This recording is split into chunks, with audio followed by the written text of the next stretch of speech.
Tirai gelap dan tirai cahaya. Bismillahirrahmanirrahim. Assalamualaikum warahmatullahi wabarakatuh.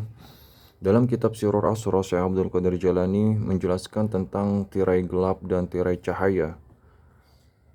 Di sini kita lihat tirai, ya, ada tirai gelap, ada tirai cahaya.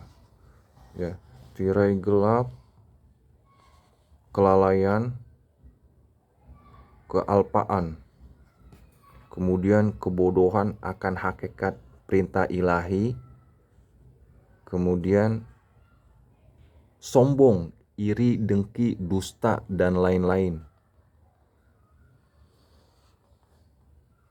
Kemudian tirai cahaya, mata kecil, mata besar, cahaya nama dan sifat Allah,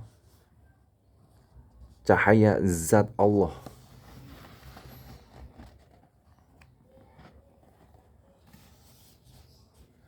Baik, sama-sama kita simak isi dari kitab Sirur Asra yang sudah diterjemahkan ini. Ya. Saya akan bacakan. Wa man kana fi hadhihi a'ma fahuwa fil akhirati a'ma wa dhallu sabilan. Dan barang siapa yang dunia ini buta, maka di akhirat pun akan buta dan jalannya lebih sesat. Surah Al-Isra, surah ke-17 ayat 72. Yang dimaksud buta dalam ayat ini adalah buta mata hati. Afalam yasiru fil ardi fatakuna lahum qulubun yaqiluna biha aw adhanu yasma'una biha fa innaha la ta'mal absaru walakin ta'mal qulubul lati fis suduri. Maka apakah mereka tidak berjalan di muka bumi, lalu mereka mempunyai hati yang dengan itu mereka dapat memahami, atau mempunyai telinga yang dengan itu mereka dapat mendengar, karena sesungguhnya bukanlah mata lahiriah yang buta, tetapi yang buta adalah hati yang di dalam dada. Surah Al-Hajj ayat 22, Surat Al-Hajj surah ke-22 ayat 46. Ya, sama keterangannya dengan video sebelumnya, yaitu di Hikmah, ya, di kitab Hikmah yang disampaikan oleh Imam Ibnu Athaillah As-Sakandari rahimahullah nafa'ani ulumihi tentang terhijabnya hati. Baik, kita lanjutkan. Penyebab butanya mata hati seorang hamba adalah kegelapan hijab, kelalaian, dan kealpaan karena jauhnya diri dari penepatan janji dengan Tuhannya. Penyebab terjadinya kelalaian adalah ketidaktahuan akan hakikat perintah ilahi. Penyebab terjadinya kebodohan adalah kungkungan sifat-sifat kegelapan atas diri si hamba, seperti sifat sombong, dengki, iri, kikir, ujub, penggunjing, kemudian adu domba, dusta, dan berbagai macam sifat tercela lainnya.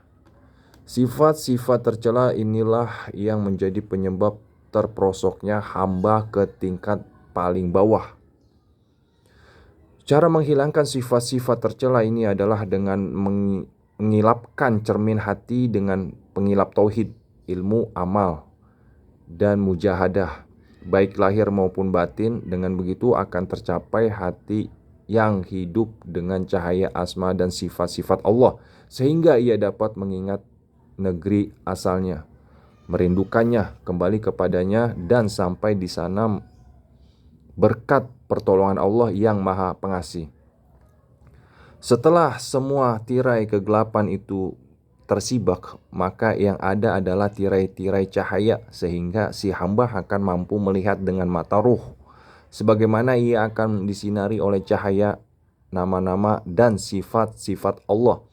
Saat itu tirai-tirai cahaya akan tersingkap sedikit demi sedikit dan si hamba akan disinari oleh cahaya zat Allah.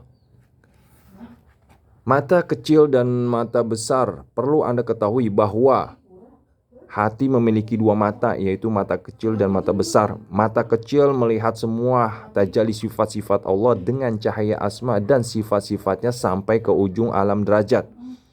Sedangkan mata besar melihat tajalli cahaya zat Allah di alam lauhut, yaitu berupa kedekatan dengan cahaya tauhid, keesaan semua keesaan atau yaitu berupa kedekatan dengan cahaya tauhid keesaan.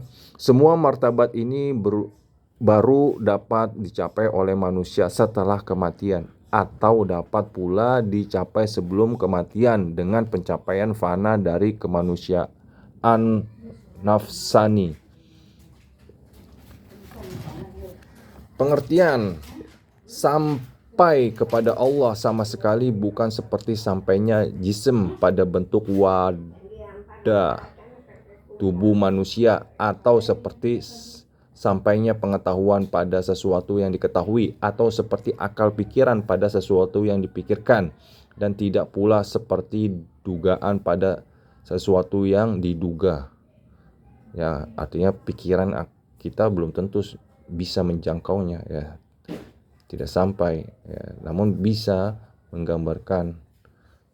Pengertian pencapaian adalah sesuatu dengan kadar keterputusan dari semua yang selain dia, tanpa ukuran dekat, jauh, arah, berhadapan, ketersambungan, dan juga tanpa keterpisahan. Maha suci Allah dalam tampak dan tidak tampaknya, dalam tajalli dan ketertutupannya, yang dalam ma'rifatnya terkandung hikmah yang agung. Siapapun yang mampu siapapun yang mampu menggapai makna itu di dunia lalu melakukan muhasabah terhadap dirinya sebelum amalnya dihisab, maka ia termasuk orang-orang yang beruntung. Jika tidak, maka masa depannya adalah rangkaian hukuman berupa siksa di dalam kubur, masyhur, hisab, mizan, titian sirat, dan berbagai penderitaan di akhirat lainnya.